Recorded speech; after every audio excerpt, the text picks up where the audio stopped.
नमस्कार, मी डॉक्टर कविता राणे. 5चा पंचनामामध्ये आपल्या सर्वांचं स्वागत. गेल्या काही दिवसांपासून महाराष्ट्रामध्ये आरक्षण या मुद्द्यावरून प्रचंड वाद सुरू आहेत, प्रचंड चर्चा सुरू आहेत.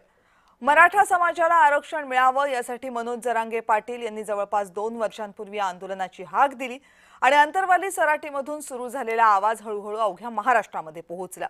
मनोज जरांगे यांनी वारंवार उपोषणं केली, आंदोलनं केली, मुंबईमध्ये येऊन उपोषण केलं आणि या सगळ्याचं फलित म्हणून बऱ्याच अंशी मनोज जरांगे पाटील यांना शासनाकडून आश्वासनं मिळाली आणि मराठ्यांना आरक्षण देण्याच्या दृष्टीने वेगवेगळी पावलं उचलली गेली. काही दिवसांपूर्वी मनोज जरांगे पाटील हे मुंबईमध्ये आंदोलनासाठी आले होते. त्यावेळेस सरकारने मनोज जरांगे पाटील यांना एक GR दिला, ज्याच्यामध्ये मराठा समाजासाठी हैदराबाद गॅझेट लागू करण्याचं आश्वासन होतं. पण या सगळ्यानंतर मनोज जरांगे पाटील यांची जी मूळ मागणी होती ती अजूनही पूर्ण झालेली नाहीये. ती आहे संपूर्ण मराठा समाजाला कुणबी प्रवर्गातून म्हणजे OBC मधून आरक्षण द्यायचं.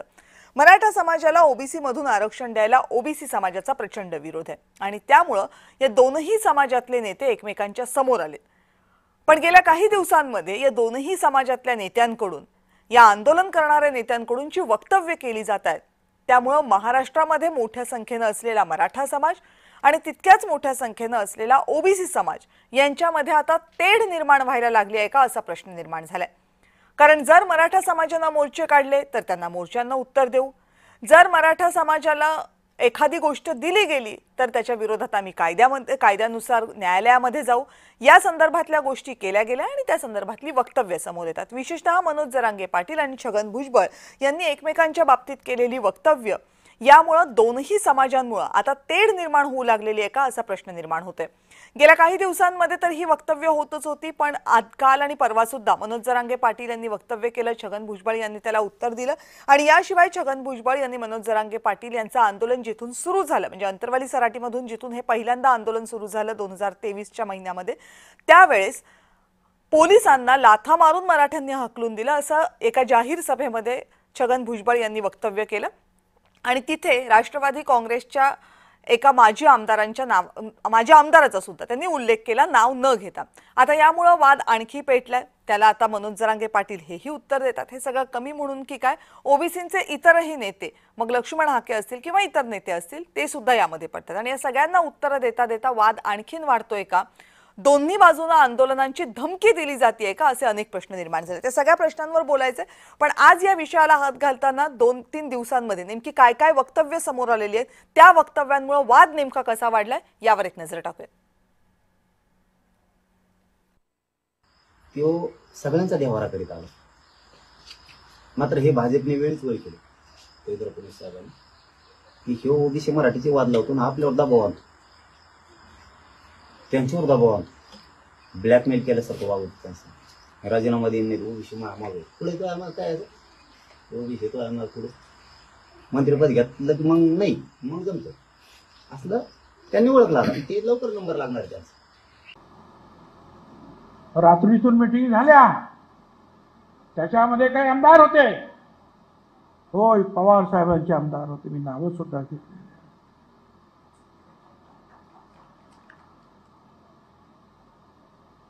त्यांच्यातलेच एक जे आहेत ते काही महाराज म्हणून काय म्हणतात ना, त्यांचा कुठले तरी महाराज काय अनेक गोष्टी बाहेर पडल्यानंतर यांनी सांगितलं आणि त्याप्रमाणे सगळ्या गच्च्यांवर दगड बिगड ठेवले आणि सकाळी जेव्हा पोलीस आले तर तुफान दगडाचा मारा सुरू झाला. पोलीस पळत होते, घरामध्ये आश्रय घ्यायला, घरातून लाथा घालून त्यांना बाहेर काढले, परत बाहेर झोपायचे. महिला पोलीस होत्या, त्यांना सुद्धा त्रास झाला. आमच्या हक्क आणि अधिकाराचं आमचं OBCचं आरक्षण संपवणे हातामध्ये दांडकी नाही, कोयते. आम्ही संविधान मानतो म्हणजे तुम्ही आम्हाला येड्यात करतो. अरे वाटेगाव करत जायच्या अगोदर ही पळून जाते. जे मराठ्यांचे नेते आपल्या पाठीशी उभा राहत आहेत, मग ते पक्ष कोणचाही असू द्या, सत्ताधारी असू द्या, ते विरोधक असू द्या, त्यांचेही मराठा समाजाच्या लोकांनी ताकदीनं पाठीशी उभा राहणं सुद्धा गरजेचं आहे आणि मराठा समाजाने राहावं सुद्धा. कारण जो आपलं काम करतो त्याच्या पाठीशी उभा राहणं आपली जबाबदारी आहे, तर समाजाचं कल्याण होत असतं. त्यामुळे मराठा समाजाने सुद्धा इथून पुढे जे जे मराठ्यांच्या विरोधात जातील त्यांना आता धडा शिकवायचा आहे. जसं छगन भुजबळ करील तशीच भाषा, तीच पद्धत आता इथून पुढे राबवल्याशिवाय ती गप्प बसणार नाहीये. त्याला जशाल तसं उत्तर इथून पुढे सुद्धा द्यायचं, आता धडे शिकवायचे. आणि याच संदर्भात बोलण्यासाठी आता माझ्यासोबत आहेत मराठा समाजाचे नेते, मराठाचं जे आंदोलन सुरू झालेलं आहे त्यामध्ये समन्वयक म्हणून भूमिका पार पाडणारे गंगाधर काळकुटेजी. गंगाधरजी नमस्कार, स्वागत आहे आपल्या चर्चेत. ताई नमस्कार. नमस्कार. आवाज येतोय? आवाज येतोय तुमचा. माझा आवाज ताई. पोहोचतोय तुमच्यापर्यंत व्यवस्थित? हो, क्लिअर येतोय ताई, एकदम. बोला ताई. बरं. आणि ओबीसीचे नेते मंगेश ससाणे हे सुद्धा या चर्चेमध्ये सहभागी होत आहेत. मंगेशजी आपलेही स्वागत. नमस्कार. नमस्कार. नमस्कार. गंगाधरजी पहिला प्रश्न तुम्हाला हा विचारावा लागेल. म्हणजे गेल्या अनेक दिवस आपण वेगवेगळ्या विषयांवर बोलतोय, विशेषतः जो जी-आर दिलेला आहे तो जी-आरने काय नेमका फायदा होईल, मराठा समाजाच्या मागण्या पूर्ण झालेल्या आहेत की नाही, मराठा समाजाची सद्यस्थिती, कोर्टामध्ये चाललेल्या गोष्टी, हे सगळं आपण पाहतोय. आणि या सगळ्या संदर्भात बोलताना ओबीसीच्या नेत्यांकडनं जी वक्तव्य केली जातात त्याबद्दलही तुम्ही बोलताय. पण गेल्या 2-3 दिवसात असं वाटू लागलंय की आरक्षणाचा मुद्दा बाजूला पडतोय की काय आणि दोनही समाजांमध्ये तेढ निर्माण होते की काय, जे की महाराष्ट्रात कुणालाच अपेक्षित नसणार, अगदी आंदोलन करणाऱ्या तुम्हालाही अपेक्षित नसणार आहे. पण नेत्यांची जी वक्तव्य येतात त्यावरून आता दोन समाजांमध्ये, जे महाराष्ट्रामधले मोठ्या संख्येनं असलेले दोन समाज आहेत, त्यांच्यामध्ये संघर्ष वाढवणारं ठरतंय का, त्यांच्यामध्ये तेढ निर्माण करणारी परिस्थिती बनतेय का, असा प्रश्न महाराष्ट्रातल्या सर्वसामान्य नागरिकाला आता पडतोय. या आंदोलनामध्ये काम करणारे नेते म्हणून तुम्हालाही हा प्रश्न पडतोय का, आणि जर पडत असेल तर तो का निर्माण झाली ही परिस्थिती? मला नक्की तो प्रश्न पडतोय. माझ्यासारख्या महाराष्ट्रातल्या सगळ्या संवेदनशील माणसाला सुद्धा हा प्रश्न पडतोय. पण ताई, याला आम्ही कुणी जबाबदार नाही. आमचा लढा हा सरकार सोबत, सर्वपक्षीय राज्यकर्त्यांसोबत आहे आणि आमचा फक्त आरक्षणाचा लढा आहे. परंतु भुजबळ साहेब असतील, हाके आहेत, आता इथं ससाने जे आहेत, परत ते वाघमार आहेत, हे अतिशय, ससाने काही बोलत नाहीत वादग्रस्त, पण हे बाकीचे 3 नेते आणि इतर काही अजून एवढं वादग्रस्त बोलतायत. यांना मराठा आणि ओबीसी वाद लावायचा आहे ताई. जाणून बुजून मराठा समाजावर बोलतायत, ते मनोज दादावर बोलतायत. मनोज दादा किंवा आम्ही कधीच ओबीसी समाजाला कधी बोललो नाहीत की ओबीसी समाज असा तसा, असं कधी बोललो नाहीत, किंवा ओबीसी समाजाला काही देऊ नका हे सुद्धा कधी बोललो नाहीत. परंतु हाक्या आणि वाघमार येतो अतिशय खालच्या पातळीला जाऊन मराठा समाजाला डायरेक्ट निजामाच्या अवलादी म्हणतात. कधी कधी ते मराठा समाजाच्या मुलीबाळीबद्दल बोलतात, कधी कधी ते रोज तलवारी कोयते काढायची भाषा करतात. मग नावीला जर आम्हाला कोयत्याचं उत्तर तलवारीनं द्यावं लागतं. म्हणजे जाणून बुजून या महाराष्ट्रात ओबीसी आणि मराठा संघर्ष निर्माण करून यांना राजकीय त्यांचा स्वार्थ साधायचा आहे, म्हणून हे असं करताना दिसत आहेत ताई. आणि मला वाटतं आम्ही आरक्षण मागतोय, आम्ही कुठल्या जातीच्या, धर्माच्या, कुठल्या नेत्याच्या विरोधात नाही.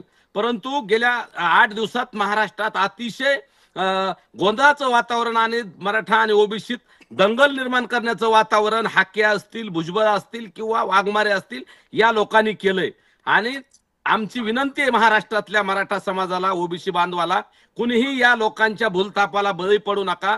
शांततेनं आपलं आंदोलन लढायचंय. आपला लढा हा सरकार सोबत आहे. सरकारने आपल्याला तिथं मुंबईला तो जी-आर दिल्यानंतर जाणून बुजून हे लोक मराठा आणि ओबीसीत भांडण लावतायत. महाराष्ट्रात अराजकतेची परिस्थिती निर्माण करायचा प्रयत्न ताई हे करतायत आणि हे कुठंतरी थांबलं पाहिजे. यासाठी सरकारनं, माननीय मुख्यमंत्री आहेत या राज्याचे आणि तेच गृहमंत्री आहेत, त्यांनी या नेत्यांना, वाचाळवीरांना नक्की एक जरब बसवली पाहिजे. त्यांच्यावर कारवाई सुद्धा वेळप्रसंगी केली पाहिजे ताई. पण अशी कशी कारवाई गंगाधरजी एकाच बाजूने करता येईल? जर तुम्ही म्हणताय की आम्हाला कोयत्याचं उत्तर तलवारीनंच द्यावं लागेल आणि जर ते आमच्या बाबतीमध्ये बोलले तर आम्हाला बोलावंच लागेल, जर दोन्ही बाजूने वक्तव्य येणार असतील तर अशी एकाच बाजूला कारवाई कशी काय करता येईल आणि मग हे कसं थांबणार? ताई, आम्ही अगोदर बोलत नाही. आम्ही पहिले 2 वर्ष होऊन गेलेत आंदोलनाला. मनोज दादा आजही भुजबळ सोडता हाके आणि वाघमारेचं नाव सुद्धा घेत नाहीत. परंतु ते अतिशय खालच्या थराला जाऊन आज सुद्धा त्यांनी मनोज दादावर अतिशय हीन दर्जाची टीका केली. म्हणजे त्याच्यातून त्यांची वैचारिक पातळी किती हे कळतंय. आणि मग ते असं बोलल्यानंतर एक पहिले 6 महिने झालं, वर्ष झालं आम्ही काही बोलत नव्हतो. आताही बोलत नाहीत मनोज दादा. परंतु समाजाचा दबाव आमच्यावर एवढा प्रचंड आहे की लोक म्हणतात ते एवढ्या खालच्या थराला बोलतात, त्यांना प्रत्येक गोष्टीत जशास तसं उत्तर द्या. हा आमच्यावर बी दबाव येण्यात आहे समाजाचा. आणि आमचे तरुण बांधव असतील, आमच्या समाजातले सुज्ञ लोक आहेत, ते आता बघा ना, चांगल्या चांगल्या लोकांच्या प्रतिक्रिया आहेत की हे जाणून बुजून वाद निर्माण करतायत, त्यामुळे यांना जशास तसं उत्तर द्या, म्हणून आम्हाला ते बोलावं लागतंय. उद्यापासून जर ते थांबत असतील, ते लोकशाहीच्या चौकटीमध्ये आणि कायद्याच्या भाषेत बोलत असतील, तर आम्ही उद्यापासून तर आम्ही बोलणार नाही. आणि त्यांच्यावर कारवाई करत असताना आमच्यातलं जरी कुणी बोललं तरी आमच्यावरही कारवाई करा. परंतु आम्ही मनोज दादा आम्ही कुणीही अगोदर बोलत नाही. हे सुरुवात हे लोक करतात आणि त्याला प्रत्युत्तर म्हणून आम्हाला बोलावं लागतं ताई. पण मनोज जरांगे पाटील छगन भुजबळांच्या बाबतीमध्ये अनेकदा जी भाषा करतात, म्हणजे गेल्या 2 वर्षांमध्ये त्यांनी छगन भुजबळांना किती विशेषणं लावली असतील याची काही मोजदाद नाहीये. त्याचं कसं समर्थन करायचं? म्हणजे दुसऱ्या बाजूने संयमानं बोलायचं ही आपण अपेक्षा ठेवायची, पण आपल्या बाजूने संयमाची अगदी चुणूकही नाही दाखवायची आणि मग आपण अपेक्षा करू की 2 समाजांमध्ये तेढ निर्माण होणार नाही. काळकुटेची हे कसं शक्य होणार? नाही, मनोज दादांचं अगोदर कधीच बोललेलं नाहीत. ज्या वेळेस भुजबळ साहेबासारखे नेते, ज्येष्ठ नेते, आम्हालाही वयाचा आदर आहे त्यांच्या, परंतु ते दुर्दैवानं त्या मंत्रिपदाच्या घेतलेल्या शपथेचा भंग करतात. या महाराष्ट्रातला एकदा मंत्री झाल्यानंतर संविधानिक पदावर गेलेला माणूस तो सगळ्या जाती धर्माचा असतो, परंतु ज्या वेळेस ते मराठा समाजाबद्दल कुत्सित भावनेतनं बोलतात, मनोज दादाबद्दल बोलू द्या किंवा आमच्या कोणाबद्दल बोलू द्या, परंतु समाज म्हणून डायरेक्ट मराठा समाजाला ते बोलतात, त्यावेळेस ते कुठल्या नैतिकतेत बसतं किंवा घटनेला ते अभिप्रेत आहे का याचा सुद्धा विचार झाला पाहिजे. तर त्यावेळेस जर परिस्थिती अशी असते की घटनेवरल्या माणसाकडनं असा भेदभावाच्या अपेक्षा नसताना जर ते जाणून बुजून आपल्या सरकारने काढलेल्या GR वरती हरकत घेतात, कायद्याच्या चौकटीत GR सरकार आणि राज्याचे मुख्यमंत्री साहेब म्हणत असताना ते या GRच्या विरोधात बोलतात, त्यांच्या सहकार्याने घेतलेल्या निर्णयावर ते जर ते कोर्टात जाण्याची भाषा करतात आणि मराठा समाजाच्या बाबतीत अतिशय खालच्या पातळीला ते सुद्धा बोलतात, मनोज दादाबद्दल बोलतात. आणि ज्या वेळेस ते बोलतात त्याच वेळेस ताई मनोज दादा बोलतात. अगोदर मनोज दादा कधीही बोललेले नाहीत. तुम्ही आतापर्यंतचे सगळे रेकॉर्ड काढा, सुरुवातीला ते बोललेत, त्याच्यानंतर मनोज दादा बोललेत. काही पण तुम्ही भूमिका सुद्धा सोयीनं घेता ना, म्हणजे एखाद्या वेळेला तुम्ही छगन भुजबळांना टार्गेट करता, कधी तुम्ही देवेंद्र फडणवीसांना टार्गेट करता, मग देवेंद्र फडणवीस यांनी GR दिल्यानंतर अचानकपणे देवेंद्र फडणवीस हे तुमचं आवडतं नेतृत्व होतं. म्हणजे या जर भूमिका असतील तर मग तुम्ही जे म्हणताय की या सगळ्याच्या आडून राजकारण केलं जातंय, राजकीय हेतून प्रेरित या भूमिका घेतल्या जात आहेत, मग तोच दंड किंवा तोच मापदंड तुम्हालाही लावावा लागेल. नाही, तसं नाही ताई. मुख्यमंत्री हे राज्याचे प्रमुख आहेत आणि मनोज दादांची भाषा ही आमची मराठवाड्यातली भाषा आहे, त्याच्यामुळं मुंबईत राहणाऱ्या आपल्या सगळ्या लोकांना थोडंसं कदाचित वेगळं वाटू शकतं, परंतु तसं नाहीये ताई. आमची मराठवाड्यातल्या भाषेतले शब्द कधी कधी तुम्हाला तिकडं शिवी दिल्यासारखं वाटू शकतात, परंतु मराठवाड्यातल्या भाषेचा थोडासा समजून घ्या. आणि मनोज दादा अगोदर बोललेले नाहीत. ज्यावेळेस पुढून काही क्रिया येतात, जाणून बुजून काही षडयंत्र मराठा समाजाच्या बाबतीत होताना दिसतात, त्यावेळेस अनावधानानं नाविलाज असतो मनोज दादाला बोलावं लागतं. पण चला जाऊ द्या, या महाराष्ट्रात जर तशी सुरुवात होत असेल इथून पुढं, मागचं गेलं झालं ते सोडून देऊ, कोण चुकलंय कोण नाही. आम्ही आता पुन्हा नव्याने सुरुवात करायला तयार आहोत. जर उद्यापासून हे नेते जर बोलणार नसतील तर मनोज दादा किंवा आम्ही सगळे मनोज दादाला विनंती करू किंवा आम्हाला विनंती करायची गरज नाही. मनोज दादा सुद्धा खूप परिपक्व आहेत. तुम्ही जर त्यांच्याकडे बोललात आणि ही चर्चा जरी त्यांनी पाहिली तरी ते अजिबात काही बोलणार नाहीत. पण सुरुवात पुढच्याने करू नये. पुढच्याने जर बोलले तर नक्की दादा गप बसणार नाहीत, तेही बोलणार, आम्हीही बोलणार ताई. परंतु जर या महाराष्ट्रात पुढे येऊन मनोज जरांगेंची या बाबतीमध्ये कधी चर्चा तुमची झाले का? आता जेव्हा तुम्ही बसता एकत्र, आंदोलनाच्या वेगवेगळ्या मुद्द्यांवर बोलता, आंदोलनाच्या भूमिकांबद्दल बोलता, तेव्हा या मुद्द्यावर कधी चर्चा होते का? हो, वेळोवेळी चर्चा होते. त्यांची इच्छा नसते बोलायची, परंतु काही लोक अशा चुकीच्या पद्धतीने वागतात ना, मग ताई त्यांना बोलावं लागतं. काही लोक बोलत नाहीत पण करणीला चुकत नाहीत, अशी एक खेड्यात ताई आमच्याकडे म्हण आहे. त्याच्यामुळे मग त्यांचा संताप अनावर होतो. मनोजदादांचा स्वभाव असेल, मराठा समाजाचा थोडा आक्रमक स्वभाव आहे, आपला इतिहासापासून तो मराठा समाजाचा गुणधर्म आहे, त्याच्यामुळे कदाचित थोडासा मग राग अनावर झाल्यानंतर दादा बोलतात किंवा आम्ही सगळे बोलतो. परंतु आमच्या मनात काहीही नसतं किंवा कुठल्याही चुकीच्या गोष्टी नसतात, पण जाणून बुजून समोरून डिवचलं जातं, समोरून मजबूर केलं जातं बोलायला, समोरून अशा काही कृती कळत नकळत जाणून बुजून केल्या जातात, षडयंत्र केले जातात आणि मग ते षडयंत्र हाणून पाडण्यासाठी मनोज दादाला किंवा आम्हाला सगळ्याला ताई बोलावं लागतं. पण जेव्हा एखादी व्यक्ती नेतृत्व करते, इतक्या मोठ्या समाजाचं नेता बनते, राजकीय नेतृत्व नसेल, सामाजिक नेतृत्व असेल, त्यावेळेस तर त्या व्यक्तीला भाषेच्या बाबतीमध्ये थोड्याशा मर्यादा बाळगाव्या लागतात. मनोज जरांगे पाटील यांना आता एवढे दिवस आम्ही बोलताना ऐकतोय, मनस्वी नेतृत्व आहे, ते काय असं फार विचार करून वगैरे बोलत नाहीत. त्यांना जो प्रश्न विचारला त्यांचं त्यांच्या परीने ते उत्तर देतात.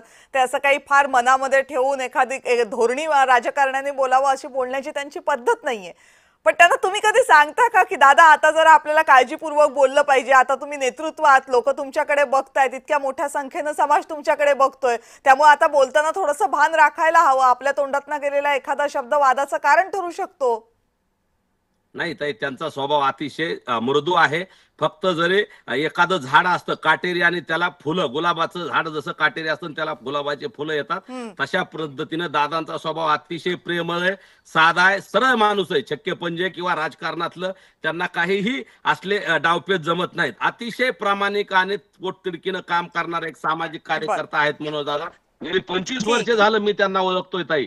ससाने जरी हसत असले नाही, तरीही ससाणे त्यांनी लांबून हसत नाहीयेत, दोन ससाणे हसत डोंगर नाही. साजरे दोनदा हसलेत ते मी बघितलंय. परंतु त्यांना बाकीच्या सारखं नाही, ते काही महान पोटात एक आणि व्यक्तिमत्व आहे. ओठात एक जमत नाही. पोटात एक आणि ओठात एक नसतं त्यांच्या. ते स्पष्ट वक्तेत आणि त्यांचा स्वभाव मी म्हणलं ना, आमच्या मराठा जातीचा स्वभाव तापट स्वभाव आहे. त्याच्यामुळे ते बोलून जातात आणि आमची मराठवाड्यातली बोली भाषा आहे आणि त्या बोली भाषेमुळे कदाचित आपल्याला वेगळ्या ठीक वेगळ्या आहे की पद्धतीने तुम्ही तुमच्या समाजाचा एक गुणधर्म सांगताय, तुम्ही तुमच्या प्रांताच्या भाषेचा गुणधर्म सांगताय, पण काळकुटेजी आपण हे सगळ्यांनी मान्य केलं पाहिजे की सुरुवातीला काही काळ याच्या मागे आपल्याला थांबता येऊ शकतं, हे सांगता येऊ शकतं की ही आमची भाषा आहे, हा आमचा समाज आहे म्हणून. पण जर त्या सगळ्यामुळे जर दोन समाजांमध्ये तेढ निर्माण होत असेल तर नेत्यांनी याच्या बाबतीत विचार केला पाहिजे. मंगेश ससाणेजी, काय वाटतं तुम्हाला याच्याबद्दल? नाही, यांनी आता सांगितलं की ओबीसीचे सगळे शिवराळे आहेत, ओबीसीचे सगळे खेडेपाड्यातले आहेत, ओबीसीचे घाण बोलतात. आणि यांचे मनोज दादा हे खरं आध्यात्मिक गुरु आहेत, कीर्तनकार आहेत मोठे. त्यांच्या तोंडातनं सकाळ संध्याकाळ अभंगवाणी येते. मनोज जरांगेंची सगळी वक्तव्य मी तर तुम्हाला विनंती करतो, त्यांचे जे जे वक्तव्य आहेत त्याची एखादी क्लिप करावी. आणि ओबीसीच्या बाजूनी भुजबळ साहेबांनी कधी आई माईवरनं शिवी दिली का मुख्यमंत्र्यांना? तिथं जज आलेला असताना खालच्या लेवलला कमरे खालच्या शिवाय दिल्यात का? वंजारी समाजाला वड्या न्यायालयातली पैदास, आणखीन कोणाच्या धनगर समाजाच्या कुठं पार्श्वभागात काय घालायचं, उसातली कोण पैदास आहे, तिकडे त्या जो आझाद मैदानावर तिथं ती महिला आली होती तिला काय बोलले? ते आमचे योगेश केदार तुमचेच होते, त्यांनी फक्त हा हा हा हा तुला मान्य आहे का नाही, मान्य आहे का नाही, त्यानंतर किती शेलकी शिवी दिली होती. आणि हे सगळं लावावं ना. आणि हे आता जे काळकुटे साहेब म्हणतात, हे बघा माझं स्पष्ट म्हणणं आहे, तुम्ही म्हणाला त्याच्यावरच मी परत हे करतो की समाजाचं नेतृत्व करताना समाजाचा आपण चेहरा बनतो, त्यामुळे खूप जबाबदारीने बोललं पाहिजे. आणि हे खरंच आहे, सर्वांना लागू झालं पाहिजे. पण याच्यामध्ये मी कुणाचं समर्थन करणार नाही. मग आमच्या बाजूचे कोण असतील, भुजबळ साहेबांनी तर कधीच अशी वक्तव्य केली नसतील. हा, ते ओबीसीची भूमिका ठामपणे मांडतील, मांडत राहणार. पण त्यांनी भूमिका मांडली संविधानिक पदावर, ते संविधानिकरित्याच त्याला निषेध दर्शवतात ते ना. कोर्टामध्ये पण कोर्ट खरं खोटं जे असेल ते करल. साहेबांना जर ह्याच्यामध्ये घेतलं नसेल, विश्वासात घेतलं नसेल, लॉ अँड ज्युडिशरीचा जर तुम्ही अभिप्राय घेतला नसेल, कॅबिनेटमध्ये याला चर्चेला नसेल, तर त्यांना अधिकार आहे. त्यामुळं त्यांनी तर कधी वादग्रस्त वक्तव्य केलं नाही. पण आपण बघितलं असेल, मग कुठली गोळी द्या, कसलं करा, किती म्हणजे ते शब्द पण तोंडात आणणं आणि काय होत नाही. हे समाजाचं आपण एवढ्या प्रगल्भ पराक्रमी समाजाचं नेतृत्व काय लेवलचं आहे हे दाखवतो. हे असं होतं. आता काळकुटेंनी म्हणलं पाहिजे की नाही ठीक आहे, आणि तुम्ही भूषण कसला, मराठा समाज आक्रमक आहे, आमची बोली भाषा तशी आहे, मग आम्ही काय कुठनं इंग्लंडवरनं आलोय का अमेरिकेवरनं आलोय? हाके वाघमारे हे कुठनं आलेत? मग ते पण त्यांचं आपण असं बोली भाषेखाली याच्या खाली असं हे सगळं चालून न्यायचं. त्यामुळं सुरुवात कुणी केलेली नाही. थांबा ना काळकुटे साहेब, तुम्ही बोलत असताना बोललो नाही. तुम्ही जे त्यांना त्यांच्या अंगावर पांघरून घालताय ना, ते चुकीचं आहे. तुम्ही बोलले पाहिजे. ठीक आहे, तुमच्या त्याच्या आवाक्यात नसतील, ते कोणाचं ऐकत नाही हे पण माहिती आहे. त्यामुळं माझं स्पष्ट म्हणणं आहे याच्यामध्ये की ज्या घाण शिव्या महाराष्ट्र बघतोय, त्या घाण शिव्या तर ओबीसीच्या कोणत्या नेत्यांनी दिल्या नाहीत आणि देऊ पण नाही. आणि राहिला प्रश्न काठी काढायचा, दणकं काढायचा, तर काल पण 11 जणांची टीम बनवा आणि ठोकून काढा, हे पण कुठल्या याच्यात बसते. आणि ते कोंढरे साहेबांकडून, कारण की त्यांना मी खूप मानतो, ते 15-20 वर्षापासून चांगलं काम करतात आणि खूप अभ्यास आहे त्यांचा. मग मला सांगा, मग याला कोण हे करतंय? नाही, पण असं आहे एक मंगेश शब्द बोलले. ससाणेजी, हे काही कोण नेता कुणाबद्दल काय वक्तव्य करतोय किंवा काय शब्द वापरतोय एवढ्यापुरतं हे मर्यादित नाही. ते कदाचित वरवरचं लेबल असू शकतं. मूळ मुद्दा काय? मूळ मुद्दा असा आहे की मोठ्या संख्येने जवळपास 60% पेक्षा जास्त लोकसंख्या महाराष्ट्राची ज्या दोन समुदायांनी व्यापलेली आहे, ते समुदाय असे एकमेकांच्या समोर उभं राहणार असतील आणि म्हणणार असतील तुमच्या मोर्चाला आमच्या मोर्चाने उत्तर देतो, तुम्ही एवढी माणसं आणलीत आम्ही तेवढी ताकद दाखवतो, तुम्ही कोयता काढलात आम्ही तलवारी काढतो. काय चाललंय? म्हणजे कुठेतरी ते थांबावं लागेल की नाही आपल्याला, की आपण एकमेकांच्या मानगुट्या धरल्याशिवाय शांत राहणार नाही आहोत? नाही नाही, नक्कीच नक्कीच हे सगळं जे चाललंय एकंदरीत हे चुकीचं चाललेलं आहे. नेते बोलून जातात पण खाली कार्यकर्त्यांच्या मध्ये याचं इम्प्लिमेंटेशन होतं. कार्यकर्ते मग यातलं बिटवीन द लाईन्स काहीतरी ओळखल्यागत करतात आणि महाराष्ट्रातली सलोख आता संपलेला आहे, पण महाराष्ट्रामध्ये परत दंगली भडकवण्यासाठी ह्या गोष्टी अशा झाल्या नाही पाहिजेत. त्यामुळे सगळ्यांनी आत्मपरीक्षण करावं आणि हे सगळं आता सगळं डिजिटल युग आहे. जरा कोण काय बोललं, जरी चॅनल नसतील तरी तिथं फेसबुक लाईव्ह होतं, लगेच मग विरोधातले समजा तुम्ही बोलले तर आम्ही असेल, आम्ही बोललो तर तुम्ही, आणि कोणी करतं ते लगेच हा नेता काय बोलला आणि त्यांनी भावना भडकतात. एकतर या सगळ्यांना आता असं वाटतंय की आरक्षणामुळेच सगळे प्रश्न संपणार आहेत, आत्महत्या थांबणार आहेत, शेतकरी नापिकी, शेतकऱ्यांच्या आत्महत्या हे सगळं होणार आहे. दोन्ही बाजूचं मी बोलतोय, एकाच समाजाबद्दल बोलत नाही. त्यामुळं मुळामध्ये खूप अस्वस्थता आहे तरुणांमध्ये सगळ्यात जास्त, आणि हे असं केल्यानंतर तर महाराष्ट्राचं वातावरण चिघळेल. त्या अस्वस्थतेला पुंकर घातल्यासारखं होईल, तिला आणखी धग दिल्यासारखं होईल अशी परिस्थिती आहे. दुसरं मंगेशजी, मला ह्याच्यामध्ये चिंता या गोष्टीची वाटते की आज महाराष्ट्राच्या कानाकोपऱ्यात गावांमध्ये जाऊन बघा, जी लहान मुलं, जी वयात येणारी मुलं, जी तरुण मुलं हे सगळं बघतात. शाळांपासून हे लोण पसरते, मी या समाजाचा, मी त्या समाजाचा. कधी तुम्ही मी शाळेमध्ये असताना कधी आपण आपले मित्र निवडताना, मैत्रिणी निवडताना या समाजाचा आहे का त्या समाजाचा असं म्हणून निवडलं होतं? आज ती परिस्थिती महाराष्ट्रामध्ये दिसते. ज्या महाराष्ट्रानं पुढे जायला पाहिजे होतं तो महाराष्ट्र आता 10 वर्ष 20 वर्ष मागे जाताना दिसतोय. हे जर आवरायचं असेल तर या सगळ्या नेत्यांना समजावं लागेल. शेवटी नेते असतात कशासाठी? पुढे नेण्यासाठी की मागे नेण्यासाठी? नाही मॅडम, याच्यामध्ये मला एक सगळ्यात मोठी जबाबदारी असते की समाजाची लढाई लढणाऱ्यांनी थोडंसं कायद्याचं अभ्यास केला पाहिजे, की नक्की काय फॅक्ट्स वर गेलं पाहिजे, कोर्टाचे निर्णय काय, आणि त्यानंतर समाजाला कुठंतरी मग दिशा दाखवण्यासाठी किंवा समाजाचा लढा चालू करताना की खरं काय मिळू शकतं, काय नाही मिळू शकत, आपल्यासाठी काय संविधानामध्ये हे केलेलं आहे, आपल्याला कुठं नाकारलेलं आहे आणि कुठल्या याच्यामध्ये आपण बसत नाही. त्यामुळं ती सगळ्यात महत्वाची जबाबदारी असते. आणि मग वेगळं जे अशक्य आहे, जे आपल्यासाठी नाहीच आहे, ते मिळवून देण्याचा मग जर प्रयत्न केला तर मग हे असे वितुष्ट वाढतं, हे असं कलह निर्माण करणारी परिस्थिती निर्माण होते. त्यामुळे सर्वांनी आत्मचिंतन करावं की याच्या आधी संविधानाला अभिप्रेत काय होतं, कोर्टाच्या निर्णयांनी काय झालेलं आहे, त्याच्यानंतर जे आयोगाचे काय रिपोर्ट्स आहेत किंवा जे आरक्षणाचं तत्व काय आणि त्याच्यामध्ये आपण त्या कॅटेगरीमध्ये बसतोय का, आपल्यासाठी कोणती कॅटेगरी आहे का, बरं नव्हती तर आता परत तयार झालेली आहे का. तर अशा याचा साधक बाधक विचार करून मी तर म्हणतो सगळ्यांनी, अभ्यासकांनी किंवा समाजाच्या नेत्यांनी एका प्लॅटफॉर्मवर बसवलं पाहिजे. सरकारने हे याच्याबद्दल जसे सर्व पक्षीय बैठक घेतात तसं सर्व समाजाच्या अभ्यासक असतील, सामाजिक कार्यकर्ते असतील, आरक्षणाविषयी जे कोण असतील सल्लागार, यांना एका प्लॅटफॉर्मवर बसून याचा एकदा उहापोह केला पाहिजे. तरच हे जे आता सामाजिक वातावरण जेवढं गढूळ झालेलं आहे आणि गैरसमज खूप झालेले आहेत, ज्यांना मिळत नाहीये त्यांना वाटतं की आपलं आहे हे देत नाहीयेत, आणि ज्यांना नाही, ज्यांचं आहे त्यांना वाटतं की एवढा मोठा घेतलं जातं. Yes, exactly. आणि त्यामुळे आता 4 आत्महत्या ओबीसीच्या झाल्या की आता संपलं, आपल्या मुलांचे ऍडमिशन झाले. तशाच आत्महत्या मराठा समाजातल्या पण बऱ्याच युवकांनी केलेल्या आहेत, कारण की हे आपल्याला मिळतंय. ह्यालाच हेच तर सगळ्यात मोठं गमक आहे की याचा कायद्याचं, कारण की आरक्षण हा कायद्यात नाही, लोकशाहीनं दिलेली ती व्यवस्था आहे. तुम्ही म्हटलं ते अगदी बरोबर. खरं तर काळकुटेजी आणि ससाणेजी, म्हणजे मला काय वाटतं म्हणजे गेले कित्येक दिवस मी तुमच्या दोघांशीही बोलतीये, तुम्ही दोघांनी आपली भाषा माध्यमांशी बोलताना सुद्धा कधी ढळू दिली नाही, तोल हलवू दिला नाही. पण तोल हरवून बोलणाऱ्या नेत्यांचं समर्थन करण्याची, त्यांची बाजू मांडण्याची वेळ मात्र तुमच्या दोघांवर आलेली आहे. अर्थात ती जबाबदारी तुम्ही तितक्याच सक्षमतेने दोघांनीही पार पाडलेली आहे. आणि ससाणेजी बरोबर आहे, म्हणजे शिकलेली व्यक्ती, न्याय क्षेत्रातली व्यक्ती, तुम्ही हीच अपेक्षा करताय की जी लोकशाहीची व्यवस्था आहे त्या व्यवस्थेतून बोलावं नेत्यांनी. एकमेकांच्या आई बहिणीवरनं शिव्या देणं किंवा एखाद्या समाजाला खाली दाखवावं, त्याची पत कमी आहे दाखवणारं बोलणं, मग ते कुठल्याही बाजूने असोत, हे अपेक्षित नाहीये. आणि या सगळ्यातला मोठा विरोधाभास काय आहे? विरोधाभास हा आहे की लढाई आहे कशाची? ही लढाई आहे आरक्षणाची. आरक्षण हवंय कशासाठी? आरक्षण समान संधीसाठी हवं असतं.